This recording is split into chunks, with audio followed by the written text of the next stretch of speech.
Alrighty. Hello, everyone. My name is Des Barnett. I'm the operations coordinator here at Away Home America, and I will be your host for this event. Thank you so much for being here and for attending Preparing for Taxes in the gig economy, hosted by Away Home America in partnership with IRS. We're excited to have you here with us today for this important conversation.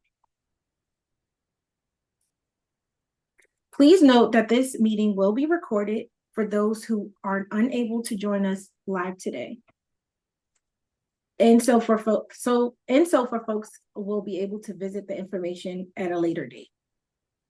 Before we begin, I would like to share a quick disclaimer.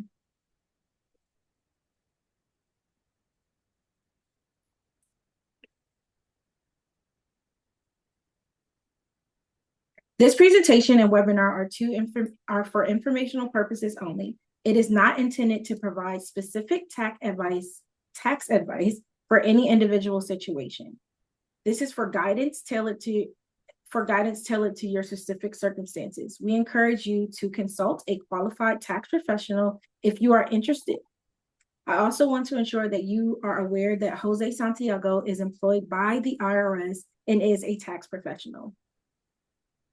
We are also joined by the lovely Aurora Higgs, our Away Home America producer, for today's webinar. She will be sharing helpful links in the chat and supporting us by highlighting questions and comments to ensure we maintain an organized stacking order and address your questions efficiently.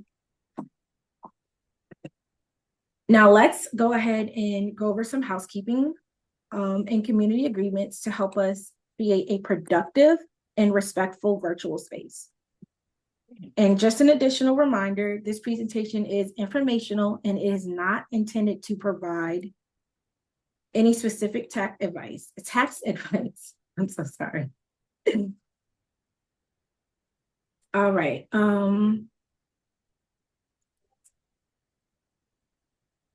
So we ask that you be present. Also, Aurora will be dropping these agreements in the chat for us so that you guys can follow along.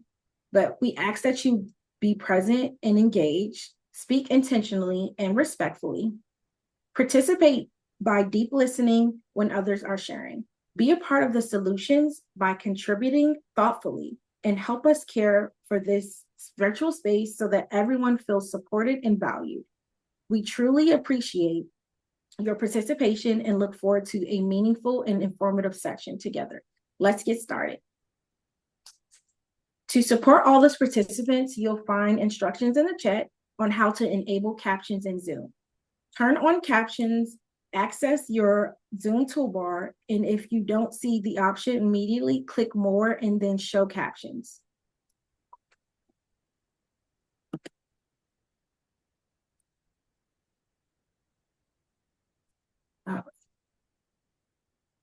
Let's go ahead and get started. On today's agenda, we'll begin with the presentation on the gig economy led by Jose. Following the presentation, we'll review some frequently asked questions for the IRS related to gig work and tax responsibilities. Then we'll open the floor for a live Q&A session with the audience. Finally, we'll close out the webinar with a few concluded remarks and a survey that we'll be more than happy for you guys to fill out. All right. At this time, I would like to introduce Jose Santiago, a public affairs specialist at the Internal Revenue Service. Jose has been with the IRS for 15 years and currently serves in the Tax Outreach Partnership in Education, TOPE, better known as TOPE, branch within Communications and Liaison. Previously, Jose worked as a customer service manager, later as a disclosure specialist. The TOPE function, which began in January 2018, focused on developing and building relationships with organizations outside of traditional tax communities. Through TOPE, Jose and his team share important messages about filing season, tax credits, scams, and other key tax topics. We're grateful to have him with us today and to share this expertise and insight. Please join me in welcoming Jose Santiago. Thank you, Des. Thank you for that warm introduction. I'm really impressed with myself. I didn't know that I had all that experience. First of all, I would like to welcome each and every one of you. Thank you for your attendance, for being here. We are looking forward to do our best to provide as much light and information on how to deal with the taxes from a perspective of the gig economy. Before I start, I would like to recognize the presence of my coworker and collaborator in all this process, Miss Natalia Thaniel. She's with us today, and she will be in the back of the curtain, helping me and trying to answer as much information as we can. So, with that being said, I would like to start our presentation, and I would like to know from you what do you think? What comes to your mind when we say and when we mention gig economy? Um, what do you think about it? What do you think this could refer to? Put it in the chat, please, and I'm gonna give you a couple of seconds, and we are going to get started. Gig economy. What do you think it is? Okay, moving to the next slide. We're gonna see some images of what it could represent, or what gig economy represents, or which employments or income activities could represent a gig economy. Um, yes, exactly. A lot of examples, a lot of different options. Like here in these images that we have here, we're seeing delivery. We see in the upper screen, we see a guy in a bicycle doing deliveries, ride share, working with some packages. In the other images, we can see computer work, music work, photography.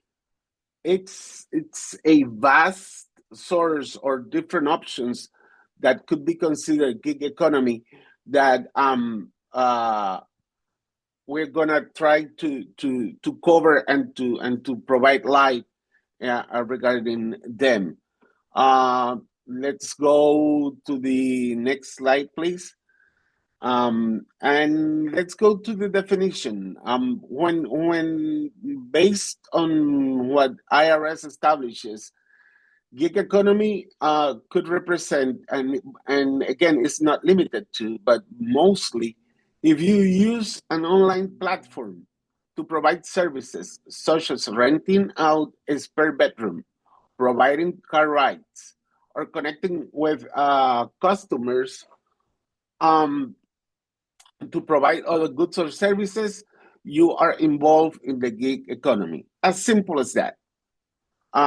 And I said that it's not limited to, because we need to take into consideration, for example, nail technicians, eyebrows technicians, beauty technicians, barbers. It goes above the online platform. Um, for In order to provide or to have like a one-stop shop of information, they already developed what it's called the Gig Economy Tax Center, and you can find all the information needed there to comply or to get information on the taxes for the gig economy. Actually, within this slide, we have a hyperlink that will be shared later, that connects you directly to the Gig Economy Tax Center, or you can go to irs.gov, www.irs.gov, and in the search engine, type gig economy, and it will give you, it will take you to the gig economy tax center. Okay, next slide, please. Perfect. We need first, and the most important part here is to be able to identify which are our working conditions. Are we an employee? Are we are an independent contractor or self-employed? And in order to be able to do that, we're gonna review, like we already spoke about what is gig economy, but our goal is to provide more information on how does a gig worker know if you are an employee or self-employed, what kind of business expenses you are entitled to claim in order to bring down your tax responsibility. And in the case that you have a balance due, we're going to provide additional information on how to effectively manage our income during the year, so at the end of the year we don't have a high balance due, or at least, or maybe have no balance due. We're going to be taking a look as well to the tax payment options. Okay, next slide, please. Employee or independent contractor. In this image that we have here, we have like some highlights on what could identify or what we can use to identify each of the each classification. Like, for example, you're employee if your employer set your work hours, like you have to be in the office at 9 in the morning and you could not leave before 6 p.m. The employer provides you like benefits like health, retirement, you don't get paid fully. You have some withholdings and deductions out of your paycheck.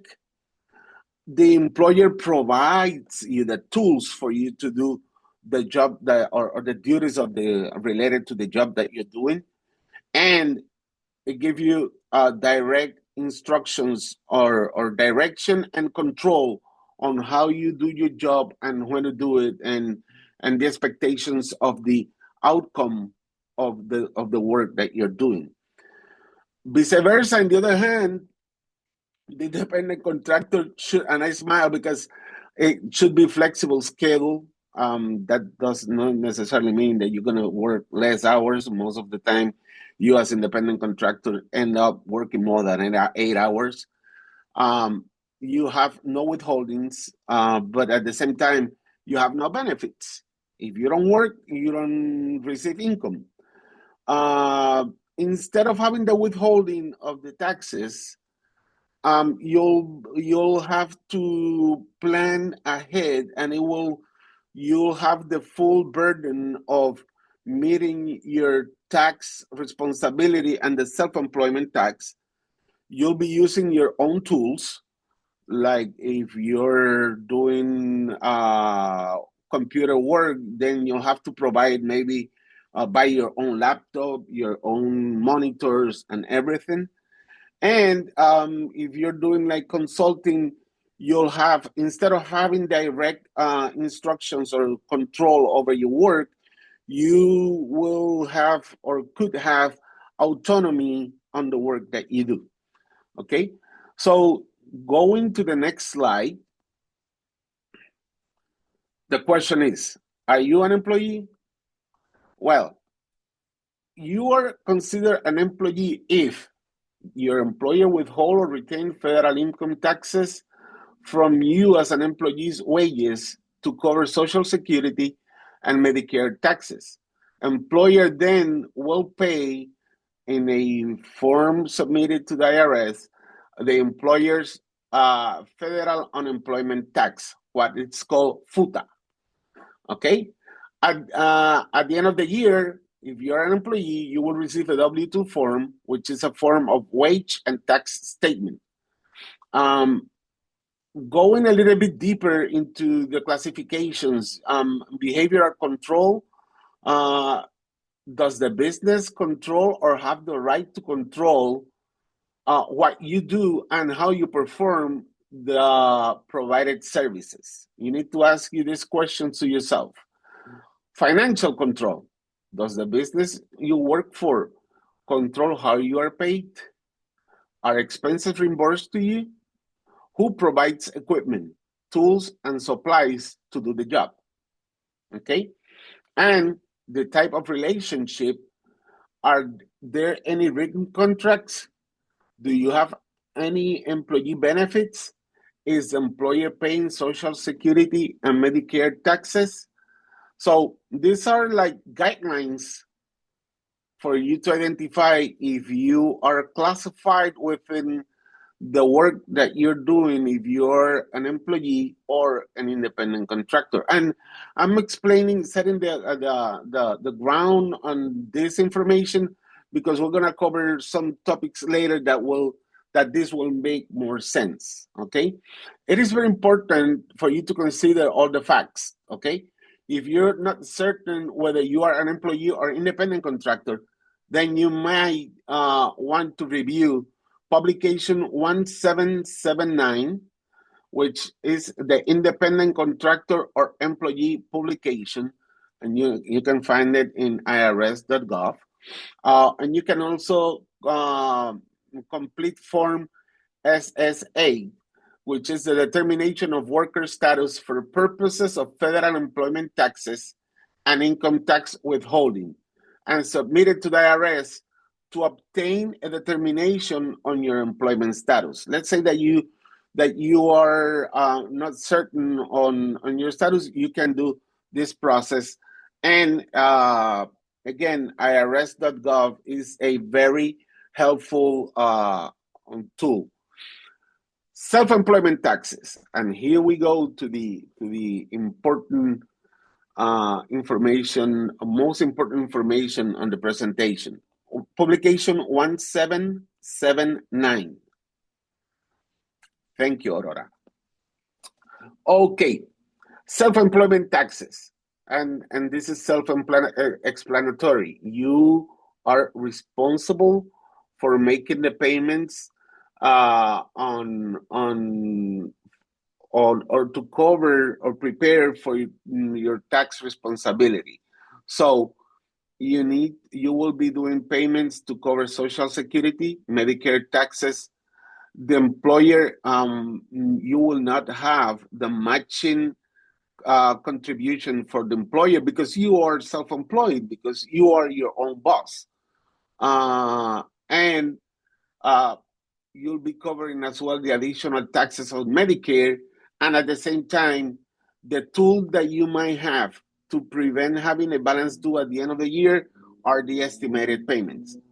Okay, so in the next slide,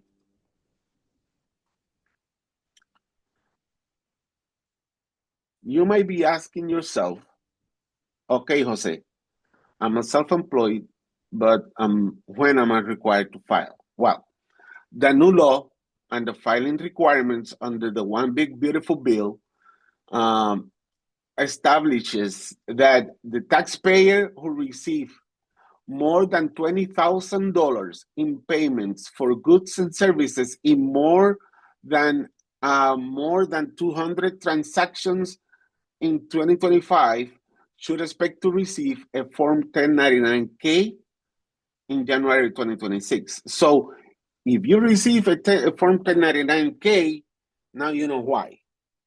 Okay? And you might ask yourself, Jose, but what if I did not make the $20,000? Well, I have to tell you that you must report all income, regardless of whether you receive a Form 1099. Okay?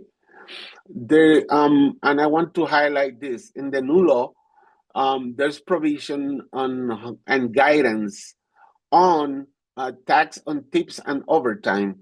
And the law allows potential deductions for qualified tips and overtime paid in tax year 2025. This I have here as well a link to the section of the IRS website, which is Get Ready to File Your Taxes. You'll have all the information there. This is a one-source stop that you can research the information on these filing requirements. Next slide, please. I was mentioning to you the Form 1099-K.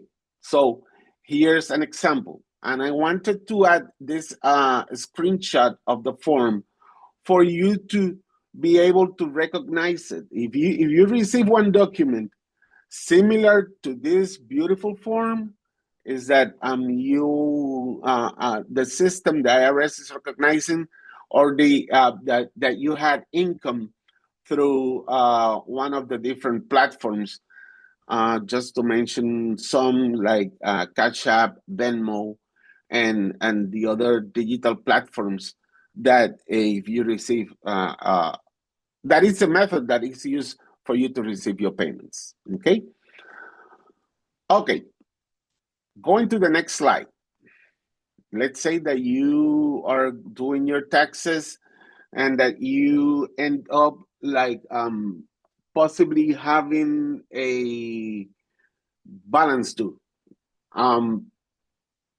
The options for you to make your payments, IRS provides you the different ways to make your payments you can do. I was talking to you before about the estimated payments, and the way it works is that if you are you're working as a gig economy, and you're having income, and you are now you are aware that you are not getting withholding through the year, and that you are responsible completely for the payment of your tax responsibility, then during the year you can do what we call estimated payments. So the purpose of this is for you to be able to bring down the amount that possibly you could be owing to the IRS. So depending on the income that you have, then you'll be required to do estimated payments, and you can do them quarterly. So one payment is in January, one in April, one in July, and the other in September. I'm looking for some additional information of this, but yes, you can as well. You can get yes, April 15, June 15, September 15, and January 15. So the purpose of this is for you to be able to split and pay up front what you possibly could be owing at the end of the year. Okay, how you make the payments? Easy. In the IRS website, you'll have the option to do an online account, which will give you the information on the direct pay, and will guide you for you to establish the account and to be able to make your payments. This is a very useful tool as well. Form W-4s. And I added this information here because in case that you're working as an employee in one company, in one business, but you at the same time decided to have additional income, doing like ride shares, Uber, Lyft, or any other area of work, then you'll get a W-2 from your employer, but then you'll have a 1099-K from your additional income that you're doing as a self-employed. So therefore, one option that you have in order to cover your tax responsibility of your self-employment income is to increase the withholdings in your full-time job through or using the W4 form. And this you'll have to coordinate with human resources or your financial department on your employment. Income from, yes, please, let's go to the next slide. You have also, you can take into consideration home rentals. If you rent a space from your home for personal use, for vacation, you'll have as well to report that income as a self-employment income. Next slide, please. Very important. Record keeping. Try to keep as much records and information available throughout the year. Why? Because you are entitled, and you can verify this again in irs.gov. You're entitled to claim car expenses if you're doing Uber or Lyft. You can claim the use of your house or home space as for your business, and all other business expenses transactions. So you can, if for some reason IRS asks you for additional information on it, you can provide it and substantiate and support them with your record keeping and your receipts. Next slide, please. Okay, let's say that your business grows. I wanted to share with you some information here. Let's say that your business grow and that you are hiring employees. You need to keep in mind that these are the tax obligations that you will be having as an employer. Then you'll need to be responsible for the federal income and FICA withholding, as the same as I mentioned before, the unemployment taxes, state taxes, and to comply with the forms and the due dates of the Form 941, 940s, etc. So have this in mind if you are looking or having growth in your business, which I hope you get. So next slide, please. Okay. As I mentioned before, we have here the links, and I see I already saw that Aurora posted some links in the chat as well, and I appreciate. You'll have access. Here's the access to the Gig Economy Tax Center. When you go into irs.gov, you just type Gig Economy. Publication 17 is a very good publication, and publication 15A.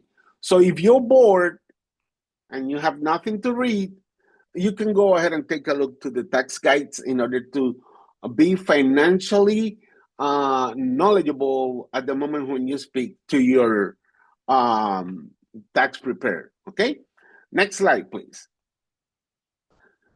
Okay, here's my information, my contact information, my phone number, my email address. In case that you need any additional help or guidance on to where to look for information, feel free to contact me. It will be my pleasure to help you and to guide you to the right place in order to find the information. Okay, that will be my presentation for today. And Des, I'll give it back to you. All righty. Jose, thank you so much for that presentation. I'm excited to move us into the next portion of our agenda. Let's go ahead. Now we're going to walk through some of the most frequently asked questions taxpayers have. We've organized this into a 4-part series to make it clear, practical, and easy to follow. So part 1 focuses on the foundation, who actually has to file and what counts when it comes to income and reporting requirements. So part 2 shifts into paying and planning, how to properly pay your taxes and avoid surprises and prepare ahead for future tax seasons. As well as part 3 covers consequences, requests, and what can happen if taxes aren't filed correctly or on time.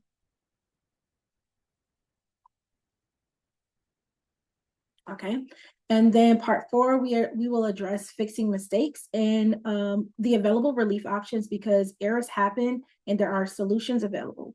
So let's dive into the breakdown of each of these questions. So facts, who has to file and what comes? What counts? So Jose, are tips, bonuses, or referral payments considered taxable? Well, that's a good question, and actually, all of them are good questions. That's why they are included in the frequently asked questions section of this presentation. Tax and tips and bonuses, yes, they are.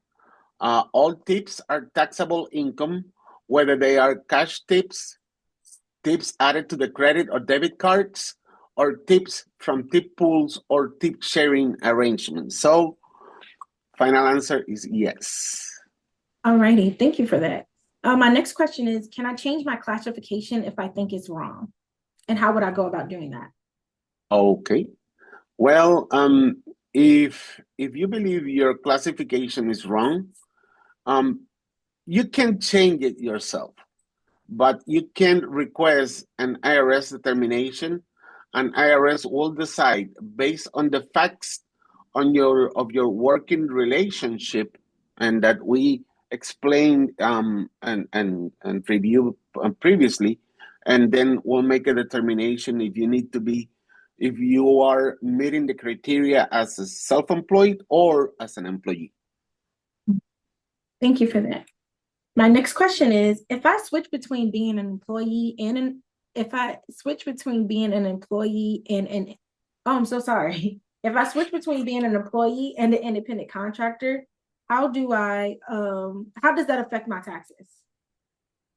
Okay, well, when you change between employee and contractor status, we need to keep into consideration, and that's why we went to the criterias of receiving the W-2 versus a 1099-K.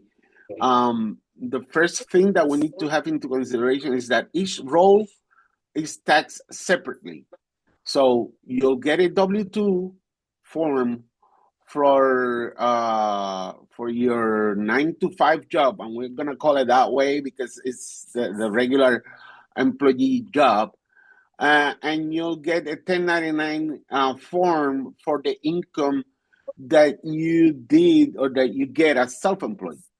Having into consideration that the 1099 form, which is the form for the self-employed or independent contractor, we are responsible for the self-employment tax on the amount of the income on that form. Okay. Uh, in some and if you did both jobs during the year, you will be receiving both forms in the same year. And I want you to be certain on this because this can cause some confusion. So the contractor income will often creates a higher tax bill if the estimated payments are not paid during the year, or if the increase in the W-2 withholding is not done. So remember that you have different options on how to work with this and how to be able to make your payments. Yes, thank you for that. Moving into paying and planning, when do I pay my estimated taxes? I think you answered this earlier, but just for a reminder to folks. Yes, estimated tax payments. There are 4 key dates during the year: April 15, June 15, September 15, and January 15 of the following year. Okay. And the law establishes that basically you're required to pay or to make your estimated payments if you have income without withholding and you expect to earn more, or sorry, to owe more than $1,000 a year. Okay. All right, thank you for that, Jose. So what happens if I file exempt? How would this affect my filing taxes at the end of the year? That's great. We need to have in mind the following, and it is that filing or claiming exempt, what the result is that give you the you can take more money home, okay? Uh, but again, it switch or shift all the responsibility when you file your taxes. So we need to take this into consideration because it does not mean that you will not owe or that you're not responsible for the taxes of that period or earnings that you had while you were exempt. So this needs kind of like financial planning and it all depends on our expectations. If you're clear that you want to take more money home and you'll deal with a possible balance due at the end of the year, that's what will happen if you do the exempt claim. Right. So let's move on to our next portion. Consequences and risks. Are there penalties for underreporting income from gig work? Yes, they are. Underreporting gig income can result, and as I was saying before, and keep in mind this: W-2 employee or self-employed or independent contractor, it's different, but at the same time, it's kind of similar because we're dealing with taxes. At the end of the day, we're dealing with what we might owe as in taxes. So you have the income, but you did not report it completely because of any mistake or given situation that will create a back taxes, interest, and penalties. So therefore, even if and this could happen even if there's no a Form 1099 issue. So the earlier that we can correct the possible errors, the better for us. Okay. What happens if I miss a payment or pay late?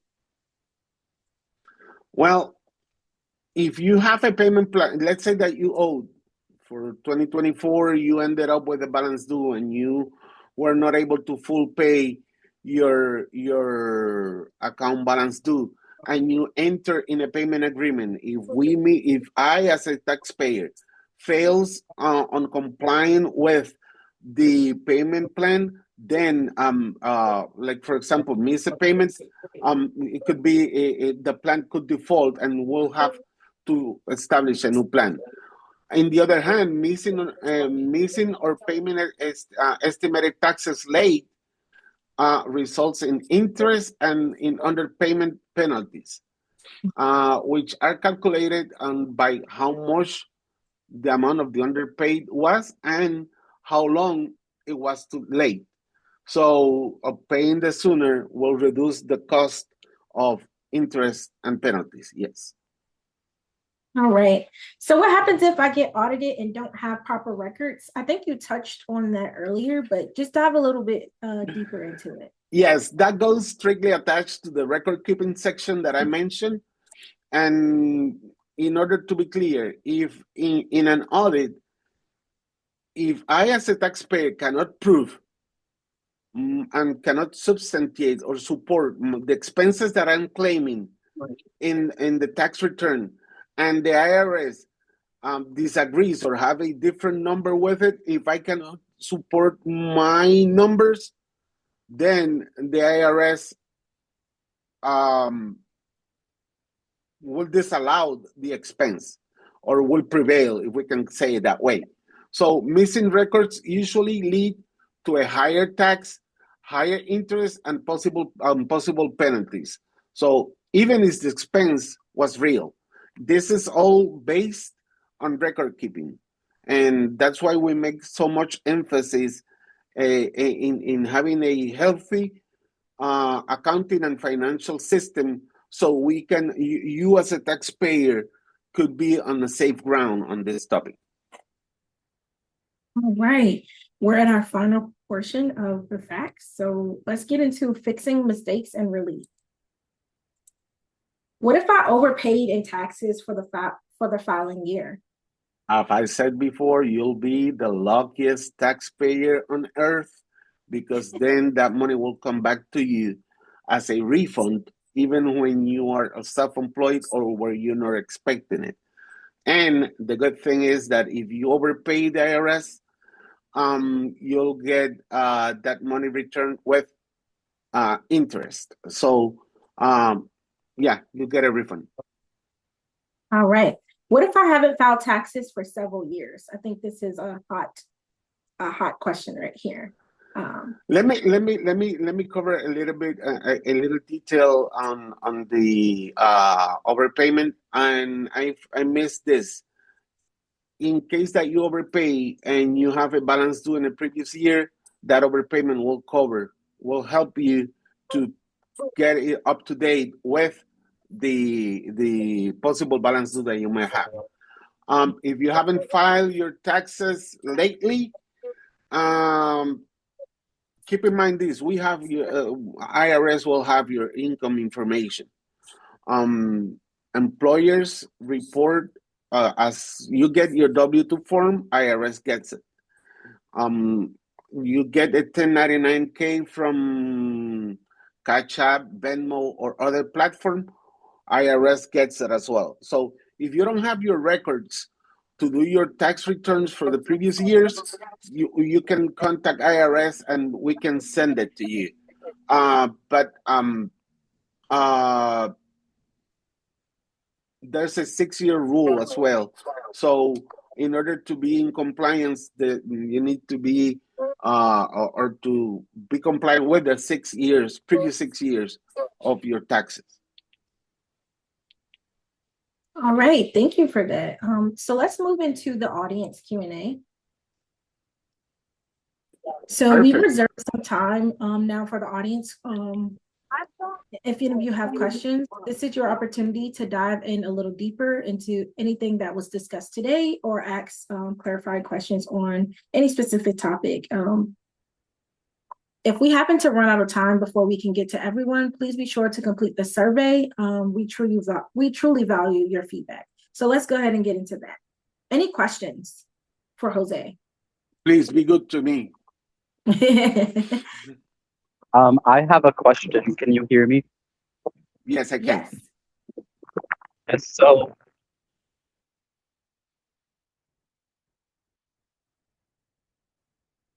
I think we lost Jonathan. Yeah, it sounds like, Jonathan, we can't hear you anymore. While you figure out your audio, can you hear us, Jonathan? Okay, Jonathan, if you want to put your question in the chat, you can, or you can private message me. And until then, it looks like Jazz has a question. Yes, and thank you, Jose, for the time and the information. My question is around estimated tax payments. As someone who's an independent contractor, I have gotten into the habit of those estimated payments, but my income isn't the same each year. And if I don't have to overpay, that is great. So are there any tips or particular tools to have my estimated payments accurately reflect my current income, because it seems like it's based on my previous year's income? Exactly. The rule of thumb here is that IRS will your estimated payments are based on your previous year income. Any additional guidance? What I would recommend to you is that even though, let's say that you have a decrease in your income during the current year, you can give us a call and try and talk to a customer service or a business representative, and in order to explore options to see if they can like reevaluate and do it based on your current year previous trimesters, and to see if we can decrease that amount, that required amount, because we don't want, for example, I recommend you to get in touch with us, because I don't want then that you on your own, let's say that you have an estimated required income of $100, just for give you an example, and then you on your own lower that amount because you're earning less, and then IRS is not aware of that difference or reduction in your income, and then you can end up having or being penalized or having the uh, not on like estimated payments penalty, because you're required to meet certain amount and you're not doing it. So my recommendation, if you're having a reduction on the present in the present year, get back to the customer service and let them know the situation and explore options if you can lower that estimated payment. And let me congratulate you on doing the estimated payments.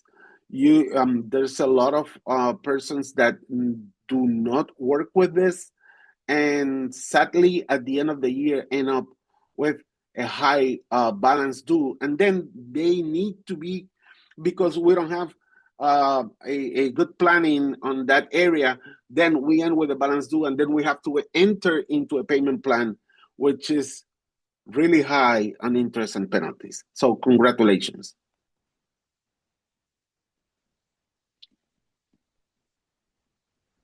Okay, really quickly. So, Odessa, I know you have a question, but I just got a question in the chat right before, and then we'll go to you. So this is a two-part question. Jose, the person asks, what is the minimum required to file taxes, and does it vary by year? And then if even if you don't make the minimum, is it still a good idea to file? Okay, if you, it all depends. Like if you are working on as an employee, then I would recommend you to file, because you're having some withholdings during the year, and that money could be returned to you as a refund, depending on how much you earn during the year. If you're working as a self-employed, and you expect to earn $1,000 or more during the year, then you are expected to do the tax return, and preferably working with the estimated payments as much as you can in order to avoid having a balance due. Did that answer the question? I will let you know if there's any follow-up on that. Perfect. But until then, if we can go ahead and move on to Odessa. Hi, thank you so much. So this last year was my first time filing as a freelancer. And so found it very overwhelming, wasn't really sure what to do. So I didn't do the quarterly payments because I thought I didn't think I had to. I was only making maybe about $5,000 for the period. And I'm still making under 10K. So I guess I'm just still a bit confused about if I'm making under a certain amount, is it okay for me to just submit in April, or going forward, should I be doing the quarterly? I guess I'm sort of just trying to clarify about the requirements for that if you're making under 20K. I appreciate your question. Let me congratulate you on being really vigilant on your accounting process, because every day we wake up and that we embark into doing business. We do business for our benefit, not to pay taxes. So we want to have for you to have as much as you can kept on your pocket, not in the IRS pocket. So answering your question, you can go to the website irs.gov, gig economy, and we'll give you the gig economy tax center. And actually Aurora added the link in the chat. It's a great tool.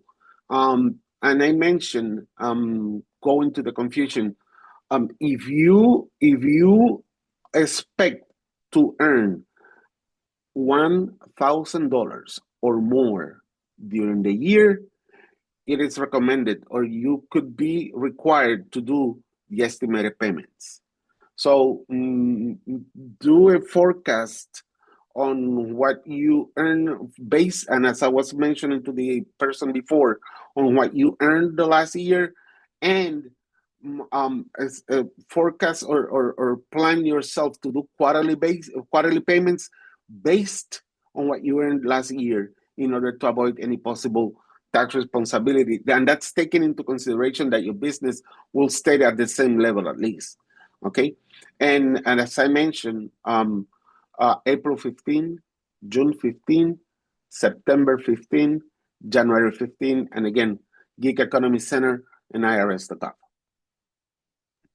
Thank you. Yeah, I My think pleasure. I got confused between whether I would owe 1,000 or more, or whether I was earning 1,000 or more. If So you thank earn you it, for if you- that My clarification. pleasure. My pleasure. We Okay. had another question. Oh, go ahead. I'm sorry. Yeah, I was just what Jonathan's question. Yeah. Okay, yeah. So the next question is, can we do taxes without a tax expert? Of course, we have a within IRS.gov. We have tools that will help you to do your taxes on your own, like Free File. Actually, it's called that same way, Free File app or section, and you can do your taxes on your own from the IRS website. Yes, exactly. It's called Free File. And what you have in the IRS.gov section, when you type Free File, you'll have a section like we have with the Gig Economy Tax Center that will guide you completely on how to do it, and it's an easy way to do it. We have time for one more question. Does anyone else have a question that they'd like to ask? These questions are making me sweat here, and it's cold today, so You're be in the hot nice. seat?